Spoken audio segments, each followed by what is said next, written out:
Yes. Welcome, everyone, and thank you for joining me and my very special guest. She holds the record for performing 76 times on The Tonight Show, starring Johnny Carson, where he called her super singer. The legendary Ella Fitzgerald referred to her as the greatest white female singer in the world. She has been hailed a national treasure by numerous critics and by the Smithsonian Institute.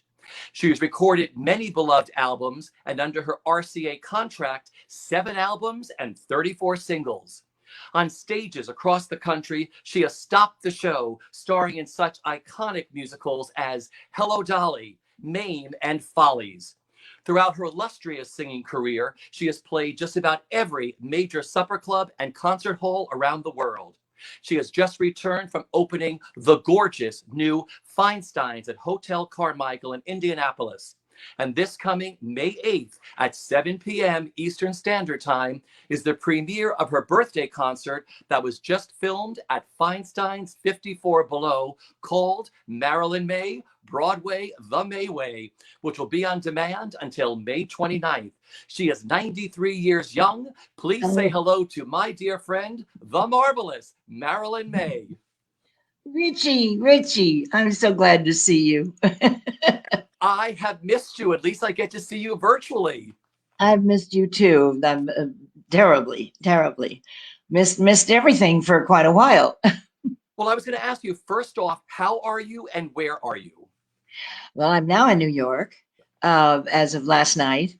I flew in from, we just did Feinstein's Cabaret in Carmel, Indiana. Yeah. It's in Carmel, Indiana. This is where I want to be. A whole parody I wrote for Carmel, Indiana. And it's a beautiful hotel that just opened.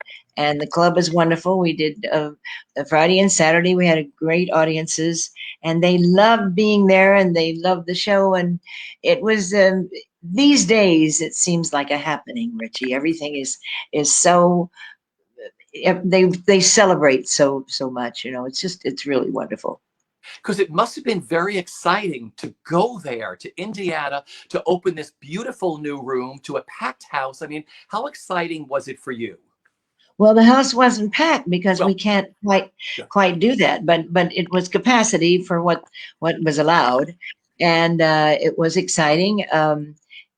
We came from there, from Feinstein's Cabaret. We had been in Florida, at the Wick Theater, and the Wick Theater was the theater part was closed, but the woman, Marilyn Wick is her name.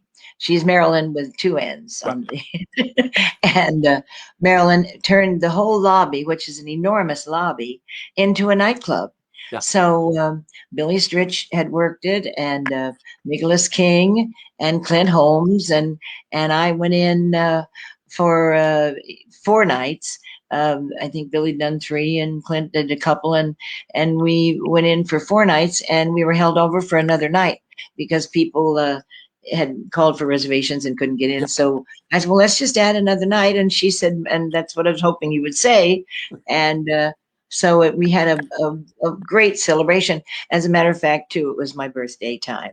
Yeah. So it was quite.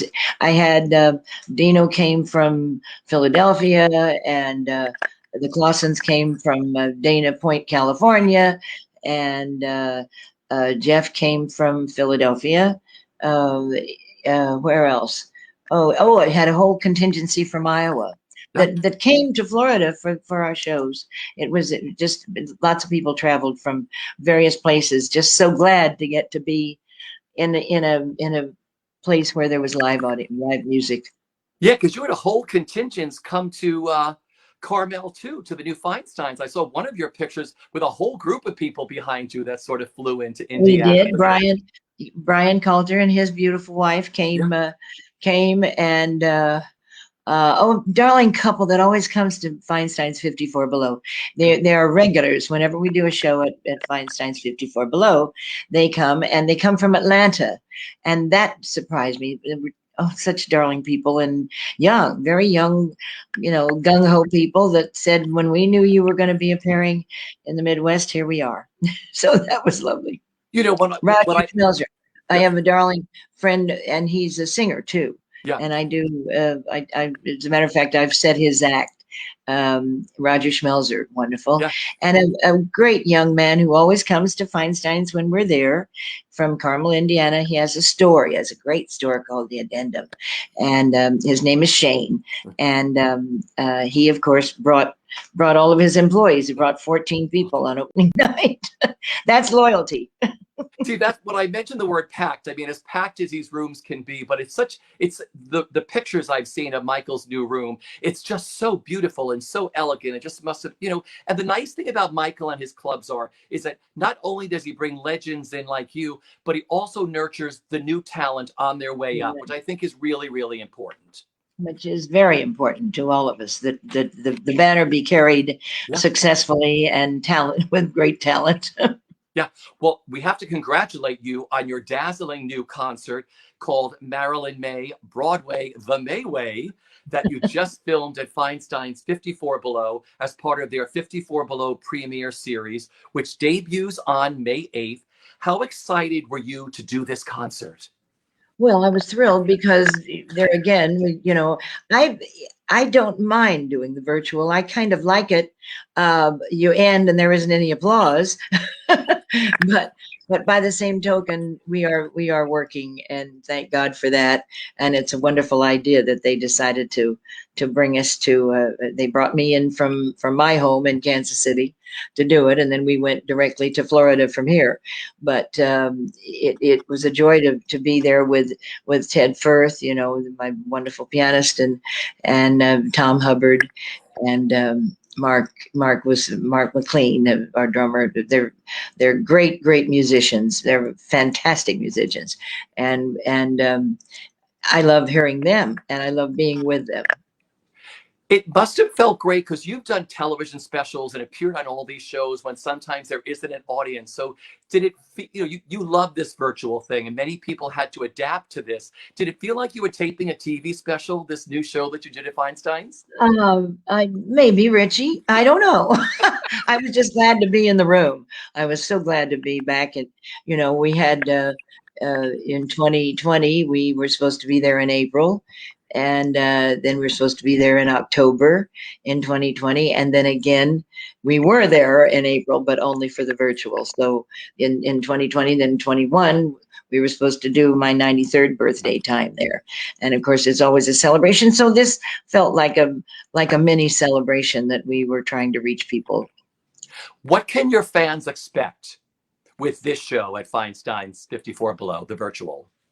Well, we do songs from shows that I was personally and lovingly attached with. Hello, Dolly. I love Hello, Dolly, and I did Dolly. The first time I ever did Dolly was in Kansas City at an amphitheater that could seat 7,000 people, and they advertised Dolly, and the theater had been open for 20 years. And by the time we finished our engagement, which I think was 3 weeks, they broke all attendance records in that time. Prior to that, we had done Pistache. We had done Can, the show Can. And my first attempt at doing a Broadway show, not on Broadway, but this is a fantastic theater, and with full orchestra. And we did Pistache and all those great Cole Porter songs. Then I was thrilled to get to do Mame. And Mame, I love her, and I've always wanted to do Mame. She's in charge, and I try to be. So all those songs, and then I'm of course I did Carlotta. First I did the part of oh dear, tell me. Dolly. In Houston. No, in the Sondheim show. Follies.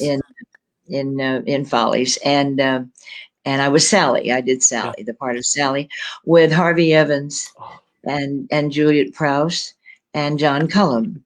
I just talked to Harvey last night and was so thrilled to hear from him.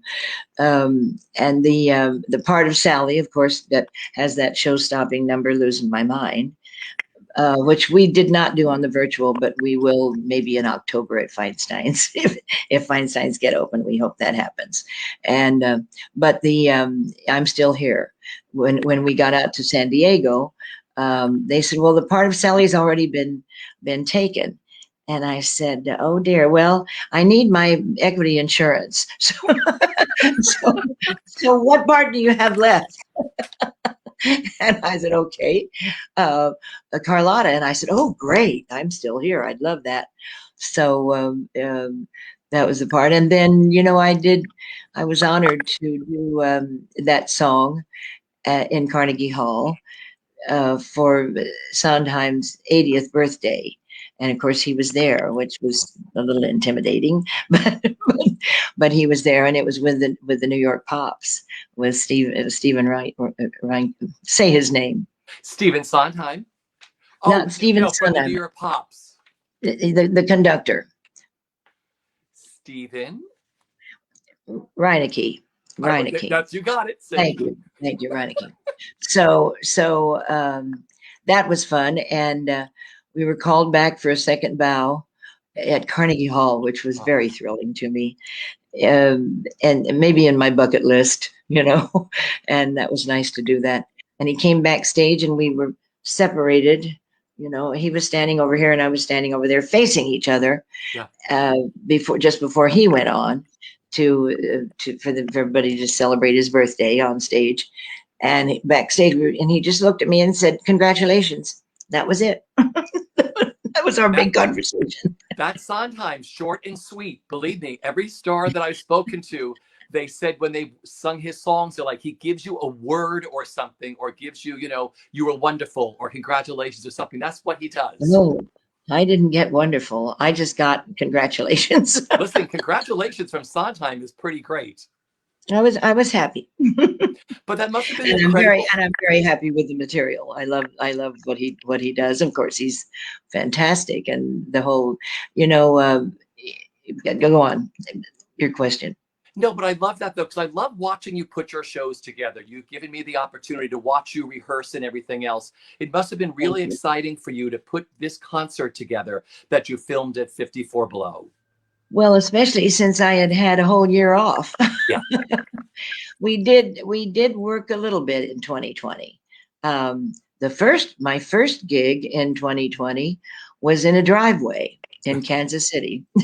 The musicians called me, my guys. I have a great team of musicians in Kansas City, and they called and they said, we have been playing every Friday night, I think it was, every Friday night in front of this home, and people bring their lawn chairs. Now, this is where the nightclub business went in 2020.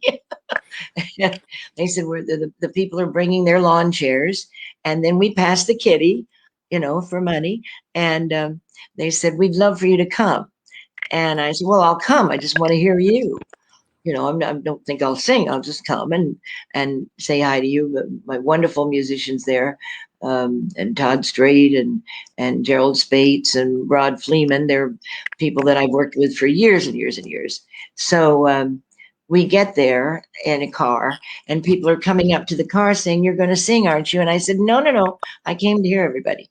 Well, of course, we did sing. The Rod Fleeman came over and said, "Now I've decided that you're going to do so and so for the first tune," and he had the whole lineup of what I'm going to sing. So in the driveway, I sang this, and I told the people in the chairs that to be sure and put a lot of money in the kitty, that it was not for me, it was for the musicians. But that was in the summertime of 2020. Then we went to Provincetown. Yeah. And outdoors. I usually work the art house there. And this was my 10th consecutive year to do Provincetown. And it was thrilling because so they had moved to an outdoor stage, and the stage and the lighting and the sound was all set up beautifully. And on the patio of Crown and Anchor, the hotel, and the ocean was on one side and the swimming pool was on the other, and I think they could seat 70 people there, distanced. So we did. What did we do? We did five shows there, and And it was interesting, Richie, because they always applaud and cheer and happy and laugh at everything because they get everything. That audience gets everything. And but this year, when I did What the World Needs Now Is Love, they cried. A lot of people cried.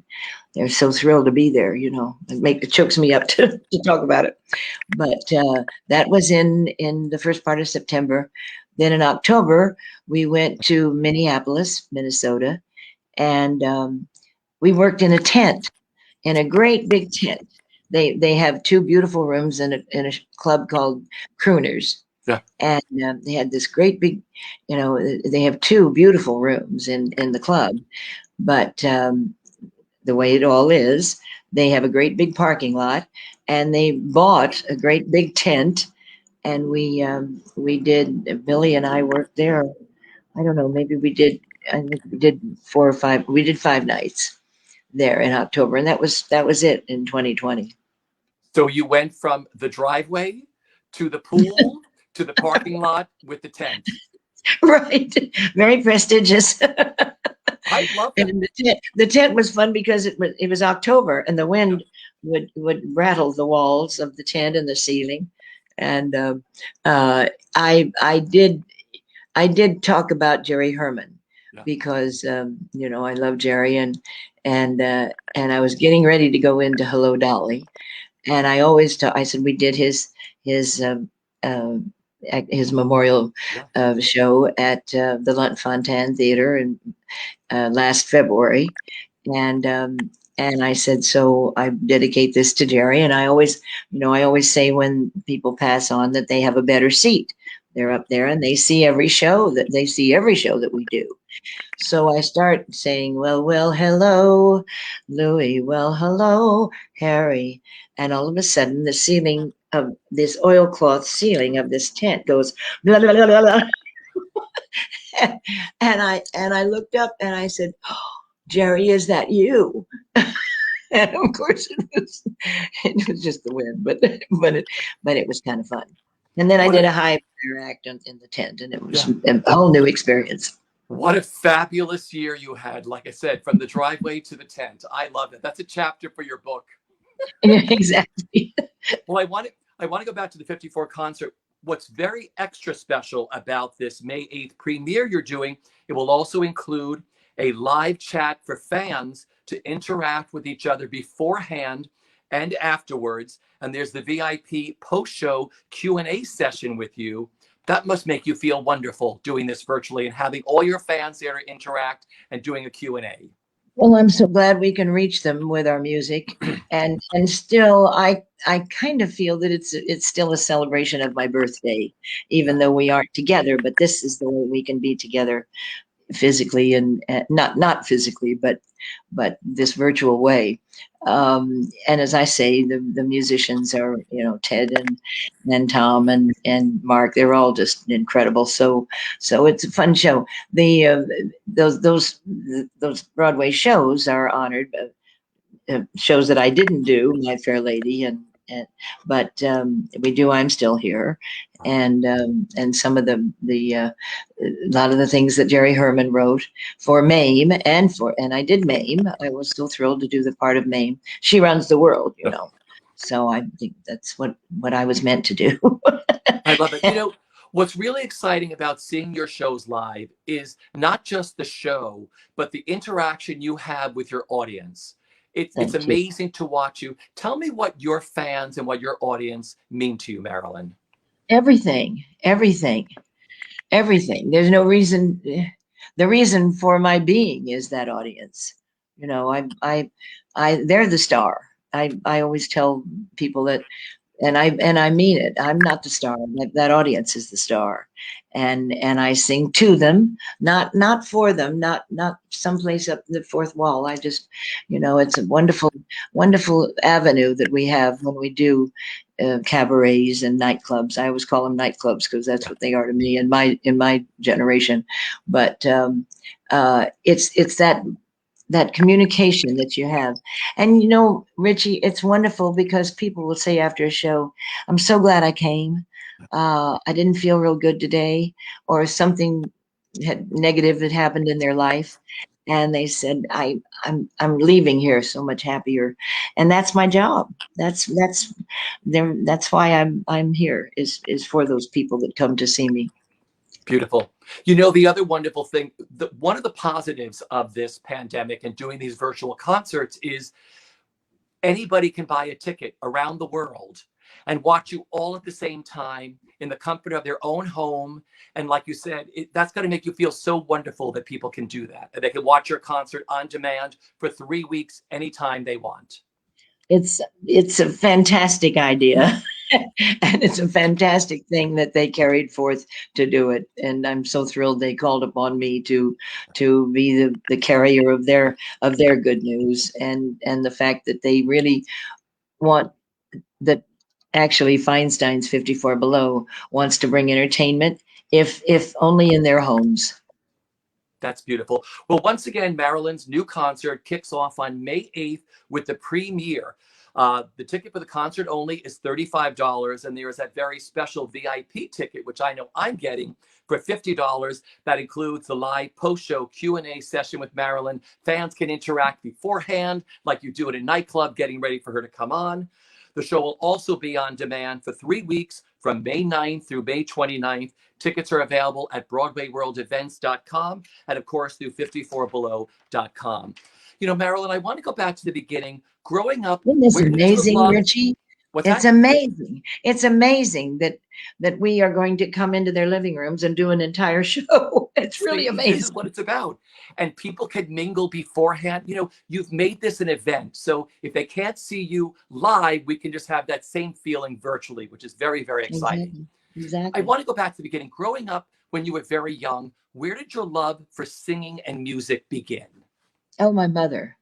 My mother decided she would have a girl, and Yeah. she decided that she would sing. And my mother was a very strong woman, so but she played piano. She played piano and could modulate. She was incredible with her piano playing, kind of stride. She played stride, and she could fake something that she heard. And she started me. She and I in Kansas, when I was a little tiny girl, when I was 8 and 9 and 10 years old, entered in those days there were amateur contests, and you could go and enter the amateur contest. And most of the time I won. I think the prize was $5. And there was a kid that played trumpet that would come in, and he played Flight of the Bumblebee really fast. So he many times would win. And I usually say, I think his name was Doc Severson, something like that. I don't think it was Doc, but I like to think that.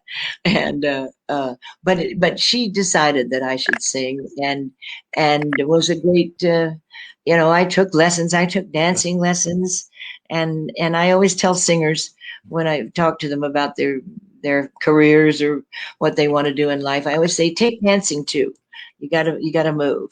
You gotta learn to move. So, well, I don't want to be a dancer, they'll say, and I said, I don't mean as a for you to be a dancer. You're still going to be a singer, but it's nice to move gracefully. So I always say take dancing lessons too. Beautiful. You know, tell me how being discovered by Steve Allen changed everything for you. It did. I was in my husband was a great pianist, and he and I and a trio were working in a club called the Colony on Broadway in Kansas City for, I don't know whether it was 8 years or 11 years. I've got to look it up because I'm not sure.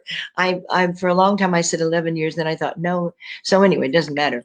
But for a very long time, and we did 5 nights a week, every week except summertime when we would go. My daughter was out of school. Yeah. Christy Tucker, my daughter, and she was out of school, so we would take her and us to Las Vegas and Lake Tahoe to work clubs there in the summertime. Then we would go drive. We would drive, and we drove back to Kansas City and opened again in September and worked until May. Every year. And all of a sudden, then Steve Allen heard me, and he invited me to come and do his show. When he called, my mother answered the phone, and it was a call from him. And I wasn't there. I think we were doing a USO tour at that for a minute, and she said, you know, there was a call from somebody, and they said they were Steve Allen, but you know, I don't know. Said they wanted to talk to you. So I said, well, I don't know any Steve Allen except the Steve Allen. I don't even know him. So I dialed the number back, and this voice answered. And I thought, oh dear heaven, it is the Steve Allen. He said, I want you to come out and do my show. It was in Hollywood, and not the Tonight Show. It was past that time, and it was just the Steve Allen show. And so I did it for I think about 5 times. And on the last show, an executive with RCA saw me, and I got a call from him. And Don Trenner was the conductor on the radio, on the orchestra, with the orchestra on the Steve Allen show.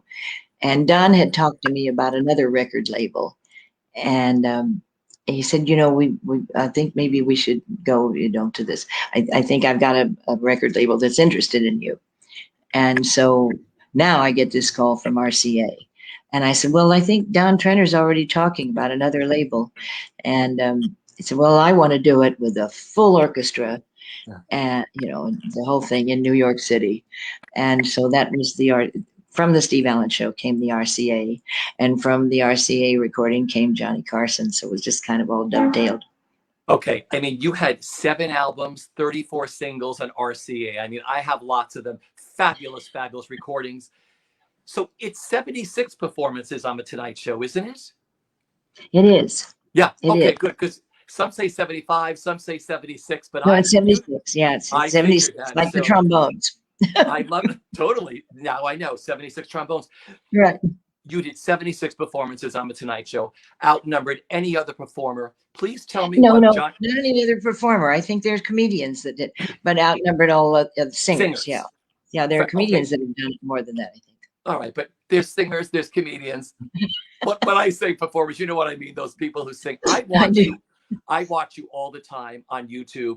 If I'm ever in, like this whole year, Marilyn, that's what I watched on YouTube. I would bring up all your stuff or put your albums on and just dance around the house and feel fabulous. Thank you. Somebody dug up the Ed Sullivan show, which we did. I think we did 3 Ed Sullivan shows. And then somebody came up with Jim Neighbors, and I forgot that I did that show. And Jim and I became friends, but I forgot that totally. But I was on the Jim Neighbors show once. We did Mike Douglas, I don't know how many times. Oh, you did Mike Douglas a lot. Oh, a lot. And we would usually be working in New York in one of the clubs. I was at the the hotel that had the wonderful room downstairs with a full orchestra.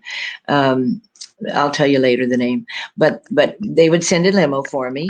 Wow. And we would just go on over to Philadelphia and do the show, and then they'd bring us right back, you know.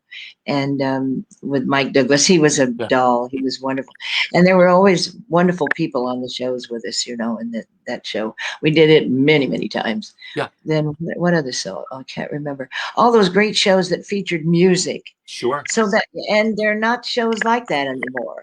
Yeah. I know there's American Idol, but let's don't talk about that. Exactly. But I want to go back to Johnny Carson and the Tonight Show. Tell me what Johnny Carson meant to you. I mean, he called you his super singer, and how magical those performances were for you on the Tonight Show with him. You know, he loved music, of course, as you know, and played little guitar, played drums, and he was, you know, how he would talk to his, like over here, his guest, but when I would walk on, and I'm sure he did that with every performer, he would totally turn around, turn his chair, and give me his total attention during the song. And his comments were better after I would work, and his comments were better than my mother would have said, I do believe. He was just so generous. And of course, it was great being with Doc Severinsen's band. That was wonderful. In the beginning, it was Skitch Henderson here in New York, and then Milton DeLugg had it for I think one season or 1 year, and then Doc Severinsen started here in New York, and then back out to Studio City. Yeah, just magical. You know, throughout your illustrious career, you have received numerous accolades. But one that stands out the most for me is the Arts Council of the Smithsonian Institution selected your recording of Too Late Now, which is so beautiful, to be a part of the Smithsonian produced album of the 110 Best American Compositions of the 20th Century. What did that honor mean to you, Marilyn? I love it that you read all that because I never can explain it that well. Yeah. Well, it was thrilling. It was a Peter Matz arrangement. Wow. The great Peter Matz, who did the Carol Burnett show all those years. But Peter Matz, I had done an album with him, Meet Marvelous Marilyn. No, it was the third album, The Lamp Is Low, and he was very special and fun. His wife's name was Marilyn, and I knew her even after he was gone, and they were precious people. But it was quite an honor, and I was thrilled. Somebody called me. Oh, I know, Freeman. Freeman called me. My friend Freeman called me and said, Marilyn, you've been chosen with the Smithsonian Institution. And I said, no, there's an album out. And I had not received it at all. I didn't know anything about it. And I said, no, honey, you're wrong. No. And it was so thrilling. And Ella Fitzgerald has cuts in it, and Streisand and lots of people. So I was quite honored about it. And still do the song. Oh, I know that. But I looked at that. I said to myself, you've received so many incredible awards from jazz organizations and everything else. But I thought the Smithsonian Institute, out of all the songs they could have chosen, they chose one of yours, which is one of the most beautiful arrangements. Like you said, what an honor. Just what an incredible honor. The Too Late Now, they chose the song, and they listened to all the recordings of that song. And then they chose my recording. The other, we've received a lot of lifetime, and my lifetime is not over. Yeah. But we've received a lot of lifetime awards. It's really quite numerous. So, but the Licia Albanese Puccini Association, which is an opera association, and I said, why are you giving me this? I couldn't be further from opera. And they said, because you do what we now want our people to do, which is connect with the audience. In the old days, they would sing, on stage and not even look at the audience. And they said, well, you do what we want our people now when they're doing a concert, to really connect with the audience and look at them and have a play back and forth with the audience. So I was thrilled about that award. That was and Licia Albanese was in my production of Follies with Harvey Evans and in the Wortham Center in Houston, Texas, the big grand opening. And the original cast from the Broadway show came for our opening. So that was, like I said, we're going to get into your stage roles, but you have continued to work throughout your entire life. When all the music styles changed, you still worked everywhere. But at age, I think it's 78, your career was revived here in New York City in 2006, when you performed at Lincoln Center for the Mabel Mercer Foundation. What do you remember about that memorable night when everybody fell in love with you again here in New York City? I have to tell you, Richie, it was 2000. Was it 6? I think it was 5. The fall of 2005, because they were doing Jerry Herman, and they knew that I sang a lot of Jerry Herman, and Jerry was there. And I sang 2 songs before intermission and 1 song after. And they said, we have to separate them because everybody doesn't get 3 songs, and we want you to do 3 of the Jerry Herman songs. So, and after I did the 2 songs, it was intermission. And all of a sudden, we see Jerry Herman, who had gotten up on the stage from the audience and come back of the curtain to say hello to us, which was so adorable. And it was like a really little reunion with us. And then after intermission, we did another of his songs. it was actually in 2006. Then we did another Mabel Mercer, and then we were invited to work at the Metropolitan Room, Yeah. and I said, well, let's just do one night there because I don't think anybody will be there. I haven't been in any club in New York since Michael's Pub, and that was many years, 15 years ago. Yeah. And so that we got out of the taxi and they were lying down to the corner. So I was quite thrilled about that reaction. It's just so interesting because I know your history, but you go back on the internet, you read all these articles. Someone says 2005, someone says 2006, someone said she sang this, someone said I don't know for sure.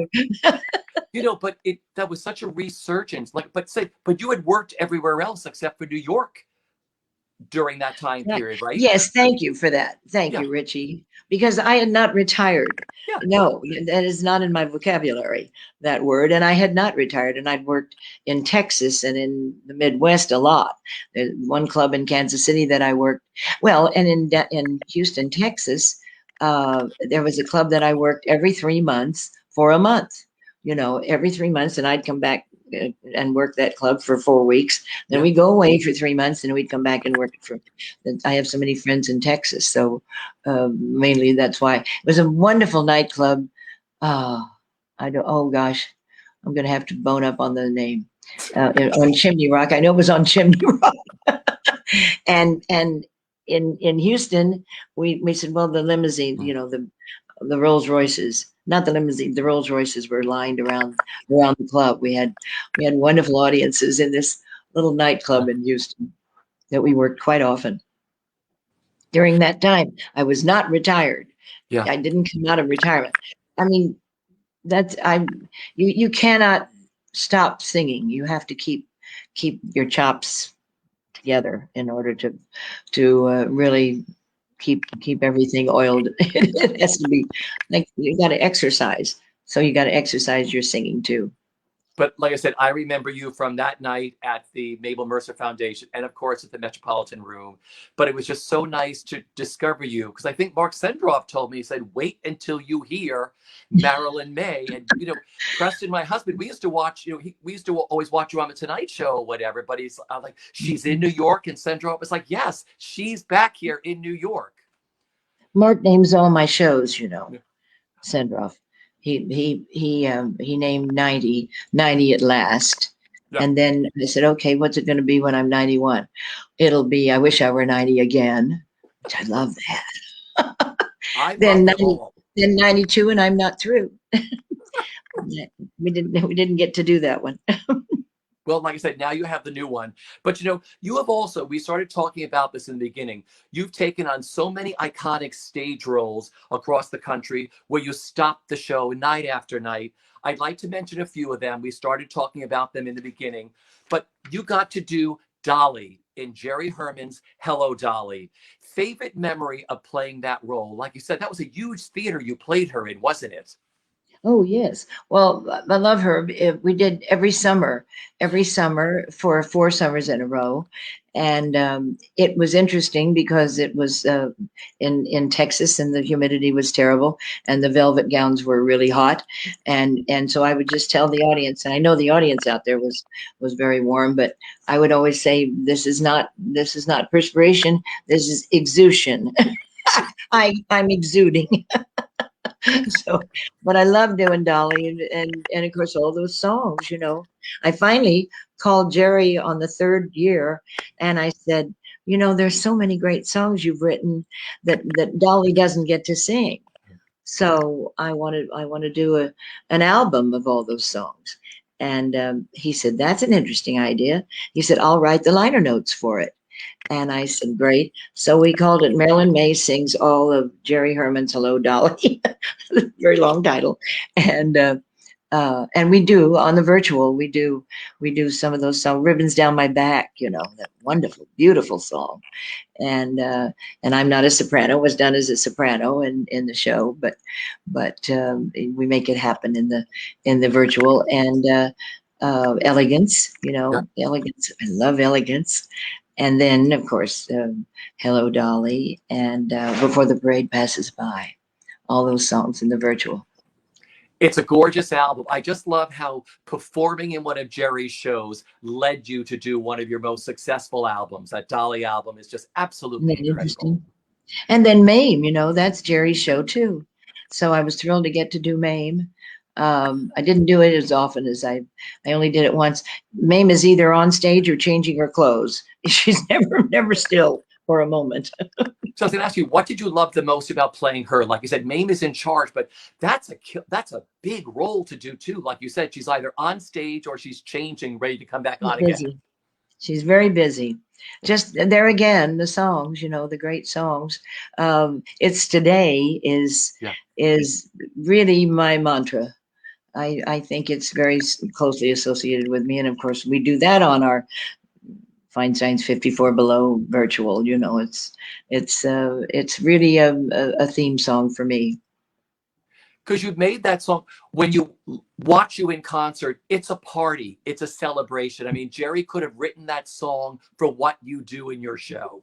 That's right. That's right. Yes, I think every performance, that's why it's a party. It's not about me. Yeah. It's about us celebrating life, and and now especially we need to do that. You've always, you have that comfortability. It's sort of like we're sitting in your living room, that you're singing for us in our home. Was that always when you started out? Did you always grasp that right away, or was it something you learned early on, Marilyn? Oh, Richie, I don't know. Yeah. I don't know. I think I've always, because I do value the audience so, and I know how important they are to being there, Yeah. and the fact that they've given up their time and their energy and their money to come to see us. I'm not sure. I don't know. I think I always did sing. I always say you sing to the audience, not for them. For them is up here someplace, Yeah. and to them is like this. But so even when I watched clips of you in Dolly in those really, really big theaters, you were still connecting to those people so far away in the audience. And that's Well, you're not supposed to, I guess. What? maybe that wasn't good. I'm not sure. No, it was superb. No, but that's what's great about it doesn't matter where you sit in a theater. That's what a great artist does. If you're sitting close, you feel connected to them. At your show, if you're sitting farther back, you feel connected to them. And like when you do stage shows, it's the same way. People watch you. I knew people who saw you in Dolly and said, oh, I had seats all the way in the back, but I felt like she was doing the show for me. And that's a very special thing. And I'm so thrilled that they feel that way. That's what I try to convey, and I'm so glad that somebody gets it. Yeah. Now, you have quite a history with Stephen Sondheim. We started to talk about Sondheim. You did Follies twice. I mean, what's it like living in the words and the music of Stephen Sondheim? Oh, it's brilliant. To learn, it's a challenge. It was a challenge for me, maybe not for a lot of people, but yeah. But the I'm still here is a challenge, and sometimes I lose it, and then I get it back again. But of course, his lyric, everything is a perfect rhyme. It's not just something that sounds the same. It is a perfect rhyme. All the connecting words where it must rhyme. His is perfect. I've spoken to many of the ladies who have done I'm Still Here, either in the show or in concert. And they said that's probably one of the trickiest songs he's ever written, because you hear da-da-da, da-da-da, and the verses sort of all not repeat, but you're like, oh, did I sing verse 3 yet? Am I on verse 5? With every line, it's a different subject. Yeah. With almost every line. Finally, somewhere the meaning of I should have gone to an acting school, and I finally, after doing it for years, somewhere in the most recent times, I found the connection between the line before that and that line, and I won't say what it is, but it was interesting. I said, I think that's what he means. I'm not sure. Jack Feldman is a dear friend of mine, and Jack writes great, and I know he and I talked about Sondheim's rhyming and that, all of the greatness that comes out of all those songs. That's brilliant. But like I said, you're in good company because everyone I've ever spoken to said, oh, Richard, Yvonne DiCarlo had gone up on it. Ann Miller had gone up on it. Elaine Page had gone up on it. Everybody went up at some point in that song. Interesting. So you're in really good company. In Florida, I did it just great. Now I don't know the next time, but we'll see. I think maybe the next time is in October at Feinstein's 54 Below, and I certainly will be doing it then. You know, so we'll all pray. Oh, I love it. You know, you've done so many incredible television shows over the past few years too. You got to sing and be interviewed by my friend Harry Connick Jr. on his incredible show, Harry. How wonderful was that, being with Harry Connick Jr.? Well, of course, first of all, he's an absolute wonderful, darling man. He just is so generous and so giving, and his words are so valuable because he's a wonderful singer himself. But he was beautiful to me, and then, you know, after I did that show, he was in Kansas City. He was coming at Christmas time, and I'm usually back in Kansas City at Christmas time in my home. And he was at a theater there, and I got a call from Jerry Weldon, who is his sax man, been with him for years, 40 years, I guess. I don't know, a very long time. And Jerry called and said, we're going to be in Kansas City, and there'll be tickets for you at the box office. So we went in and sat down, and in the middle of his act, he started talking about women and how he admires various women. And then he finally got into the singer, the woman singer, and Helen, my assistant, nudged me and said, get ready. And I said, no, he's talking about Ella, because it was so glowing. Yeah. I thought it's about Ella Fitzgerald. And he said, and she's here tonight. He got me up on stage, and now I'm standing there, and he said, what do you want to sing? Oh. And it was Christmas time, and so I said, okay, we'll do whatever the song was. Yeah. And I happened to know my key, which was nice because I don't usually learn what keys I sing it in. And because it's all written, of course, everybody's reading the script. So the music.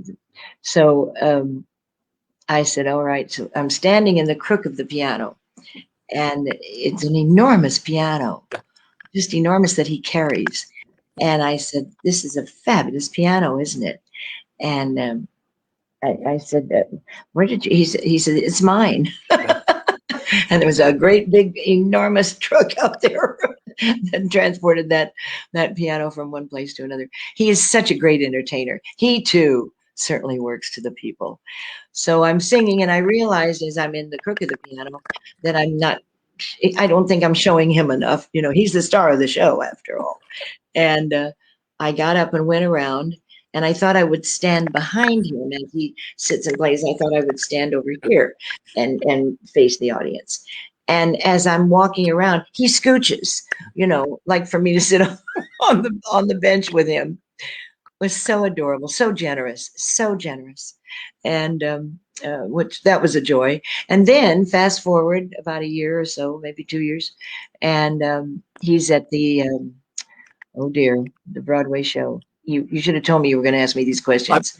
St. James. What theater? What theater? St. James. Was it St. James? Are you sure? Are you sure, Richie? No, it was the Lunt-Fontanne. It was the Lunt-Fontanne.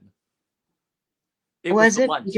Because Jerry Herman was Lunt-Fontanne. No, it was the Nederlander. It was the Nederlander. I've seen him at all his shows. It was the Nederlander, yes. And now I'm sitting in the audience at the Nederlander in New York City, and he's in the middle of his act, and he started talking about singers again. And he said, and my favorite singer is here. And if he meant it for the moment, I'm very thrilled about that. And all of a sudden he's introducing me in a New York theater. I was so thrilled about that. And so I thought, should I stand up? And I thought, sure, I'm going to stand up. So I stood up and faced the audience and received the applause and sat down again. He's really a special guy. He is Oh, really he's a. the best. We've spent many a fun night with Harry and his family, his dad, everybody, his Oh, folks. Everyone is so beautiful. But then you had Mo Rocca. I mean, do CBS this morning, and I understand there's another one coming. well, we hope so. Mo is Yeah. there again. He's so smart.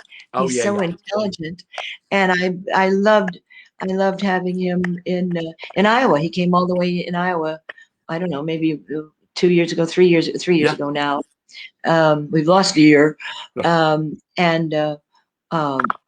in a place that I've worked for 60 at that time 61 years, Yeah. 61 consecutive years, called the Inn at Lake Okoboji. Oh.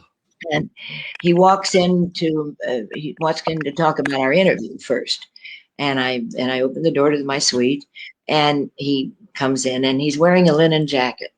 And I think he's so cute. He's so cute and so smart and so dear. And so I said, and it was all wrinkled because he'd been traveling, and linen wrinkles. So I said, well, take off your jacket. And I go to the closet and get the ironing board and the iron. And I don't really iron, but I do for Mo. So he said, you're going to press my jacket. And I said, well, are you going to wear it in our interview? Yes, I am.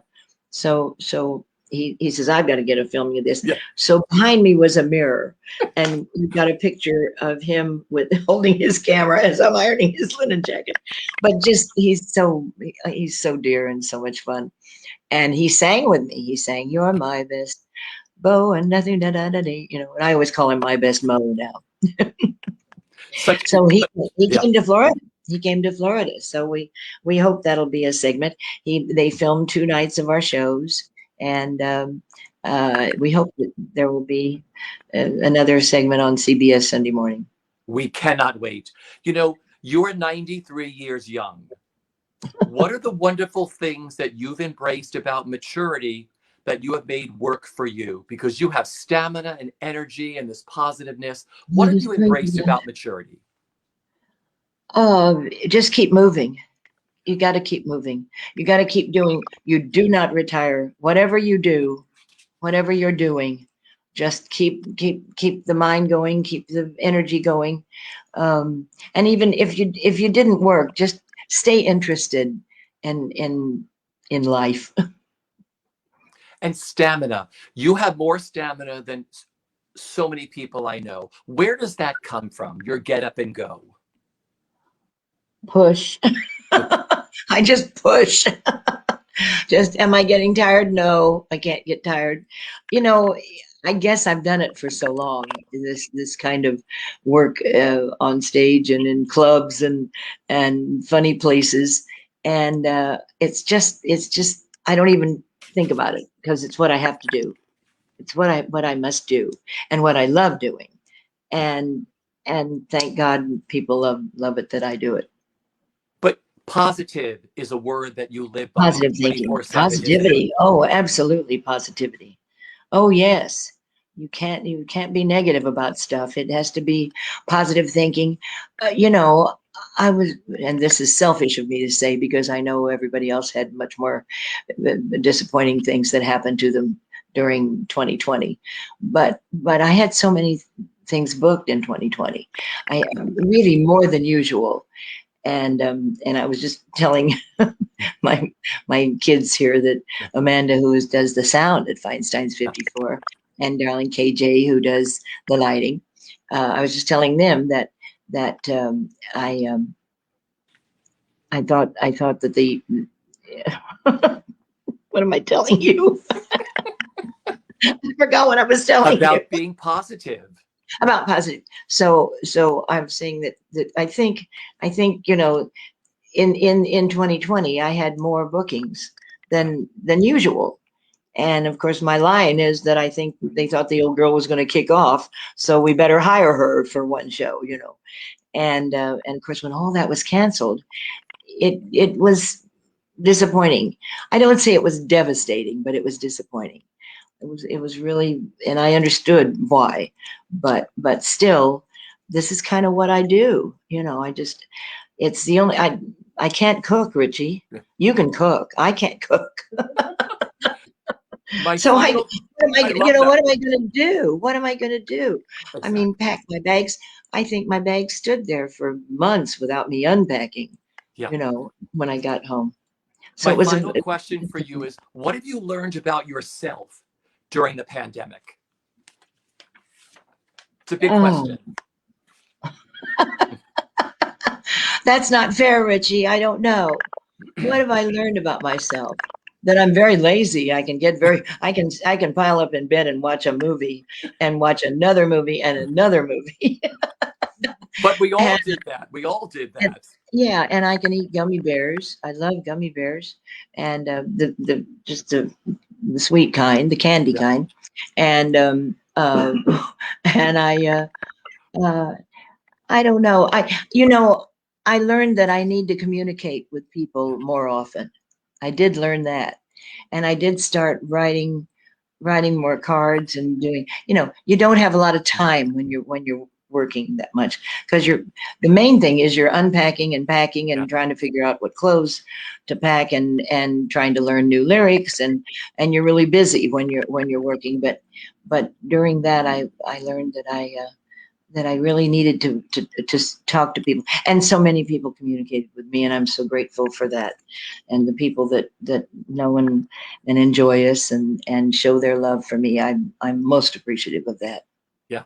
Well, we have your little holiday gift you sent us, our little TV that sits out in our living room 24/7, and we turn it on every day to hear Christmas in our home. It plays Christmas songs, do you? Oh, how darling. Thank you, Marilyn Maye, for that. Preston cranks it on every day. The little train goes around and we hear Christmas tunes, and we drink out of our Marilyn Maye mugs, just so you see, every day. We have our water every That's you morning and in me. that. Oh, yeah. You're in our house every day, Marilyn. I Thank you, want to tell sweetheart. our audience once again, Marilyn's concert kicks off on May 8th with the premiere. A ticket for the concert is only $35, and there is that very special VIP ticket for $50 that includes the mingling with the audience beforehand and during the show, the live post-show Q&A session with Marilyn. The show will be on demand for 3 weeks from May 9th through May 29th. Tickets are available at BroadwayWorldEvents.com and, of course, at 54below.com. Marilyn, I adore you, my love. This hour has I flown love by you, so Richie. fast. Thank you. I love you, sweetheart. Thank you. Dinner soon here, okay? I'll cook for you. That's a promise. That's a promise. Everybody stay safe. We'll see you at the Marilyn Maye concert. Take care, Thank you, everyone. Richie.